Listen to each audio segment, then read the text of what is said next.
যদি আপনাদেরকে আমি একটা প্রশ্ন করি যে আপনারা মনে মনে উত্তর দিবেন, এখন যেহেতু সবার থেকে জবাবটা শোনা আমার সম্ভব না, যে আমার দৈনিক কত ঘন্টা সময় অথবা কত মিনিট সময় সোশ্যাল মিডিয়াতে যায়, ফেসবুক, ইউটিউব, টিকটক বলেন, এভাবে সোশ্যাল মিডিয়ার মধ্যে আমাদের দৈনিক কত ঘন্টা সময় যায় একটু চিন্তা করে দেখেন। সবাই নিজের মনের মধ্যেই জবাবটা রাখেন। যারা বাসায় টেলিভিশন আছে, কতটুকু সময় আপনি টেলিভিশনের পিছনে দেন? কি বলেন? সবাই মনের মধ্যে উত্তরটা রাখছেন তো? রাখার পর এবার আপনি আমাকে দ্বিতীয় একটা প্রশ্নের উত্তর দেন, যে সেটা হলো আমরা দুনিয়াতে আমাদের লক্ষ্য উদ্দেশ্য কি? দুনিয়াতে আল্লাহ আমাদেরকে কেন পাঠাইছে? উদ্দেশ্য হলো যে আল্লাহর ইবাদত করার জন্য। এখন আমাদের যে মূল টার্গেট, এখানে যেহেতু আমরা সবাই মসজিদে সমবেত হয়েছি, আমাদের সবার টার্গেট কিন্তু একটাই, যে সেটা কি? যে সেটা হলো আল্লাহর ইবাদত করা, আল্লাহ তাআলার বিধিবিধান মেনে চলা। বলেন ঠিক কিনা? আমরা কিন্তু এই বিষয়টাকে আমাদের এক নম্বরে রাখি, আমিও রাখি, আমার মনে হয় আপনারাও রাখেন।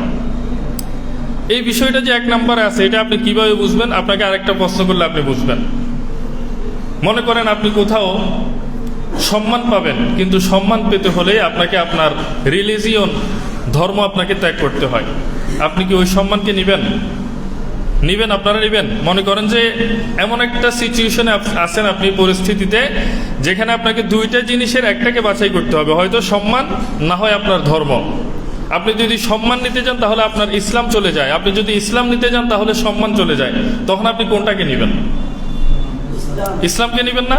তার মানে আমাদের টার্গেট ইসলাম। দ্বিতীয় আরেকটা বিষয় বলি, অনেক সময় এমন হয় যে আমার চাকরি, ক্যারিয়ার, এটাকে যদি আমি নিতে যাই তাহলে আমার ধর্ম বাদ যায়। মানে এমন একটা জায়গাতে আপনার চাকরি মনে করেন, যেখান থেকে আপনি অর্থ উপার্জন করেন, কিন্তু সেখানে আপনি চাকরি করলে আপনার ধর্ম ঠিক থাকে না, আপনি একটা হারাম পন্থার মধ্যে আছেন। তো এখানে আপনি যদি আপনার চাকরি ঠিক রাখতে যান, কেরিয়ার ঠিক রাখতে যান, আপনার ধর্ম বিন্দুমাত্র থাকে না, পুরাটাই চলে যাচ্ছে। আবার যদি আপনি ধর্মকে গ্রহণ করতে যান, যে আপনি ইসলামের বিধিবিধান মেনে চলবেন, তাহলে আপনার ওই চাকরি থাকে না। তখন আপনি কোনটাকে নেবেন? ধর্মকে বাদ দিয়ে দিবেন?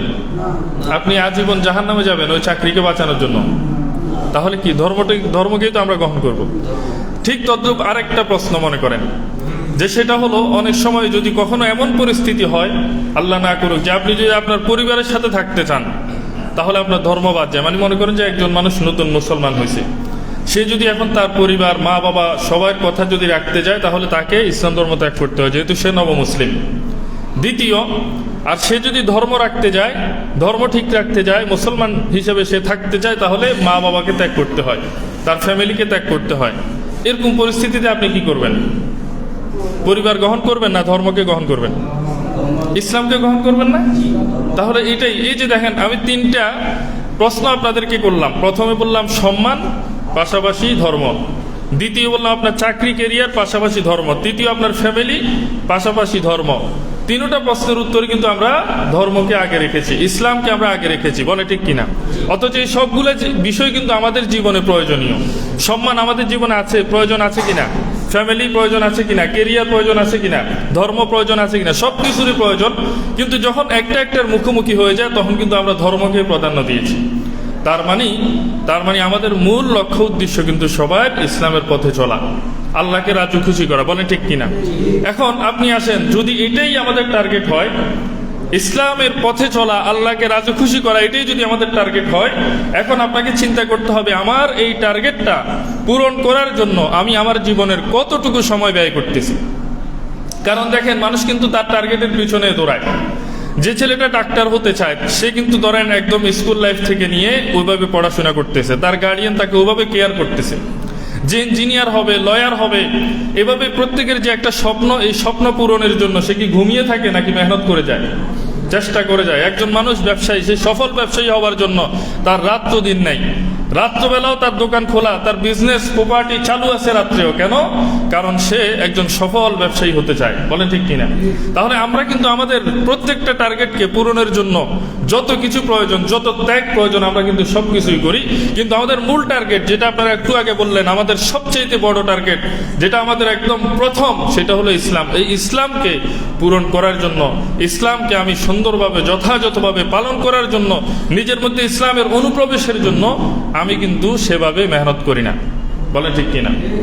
এখন আসেন, আমি যে প্রথমে একটা প্রশ্ন করেছিলাম যে আমরা আমাদের সোশ্যাল মিডিয়াতে কতটুকু অ্যাক্টিভিটি আমাদের রয়েছে, কি পরিমাণ সময় আমরা ব্যয় করি আমাদের সোশ্যাল মিডিয়াতে।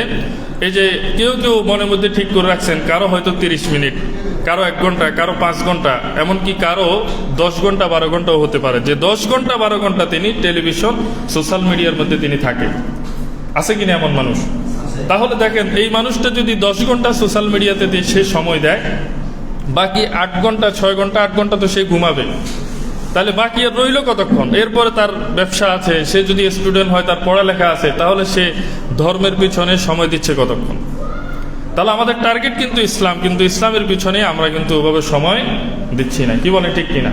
তো আজকে এখান থেকে একটা প্রতিজ্ঞা আমরা করতে পারি, যে সেটা হলো আমাদের সোশ্যাল মিডিয়া থেকে কমপক্ষে এখন প্রতিজ্ঞা করেন মনে মনে যে আমি অন্তত একটা ঘন্টাকে আমি সোশ্যাল মিডিয়া থেকে কমিয়ে আনবো, আর সেটাকে আমি আমার মূল টার্গেট ইসলামের পিছনে ব্যয় করবো। পারবো তো ইনশাআল্লাহ? পারবেন তো? দেখেন, এটা কিন্তু অযথা একটা প্রতিজ্ঞা নয়। আজকে বছরের শুরু 1447 হিজরি, এই কথাগুলো কেন বলতেছি একটু পরে বুঝবেন। আজকে 1447 হিজরি বছরের শুরুতে অন্তত এই প্রতিজ্ঞাটা করেন যে আমার প্রথম টার্গেট ইসলাম, এই ইসলামের পিছনে আমার সময় ব্যয় হইতেছে কম, অযথা আমার সময় নষ্ট হইতেছে বেশি, সেখান থেকে কমাস কম 1 ঘন্টাকে আপনি নিয়ে আসেন, যেটাকে আপনি আপনার টার্গেটের পিছনে ব্যয় করবেন। পারবেন তো ইনশাআল্লাহ? তো এই প্রতিজ্ঞা আল্লাহ তাআলা আমাদেরকে পূরণ করার তৌফিক দান করুন, সকল বলি আমিন।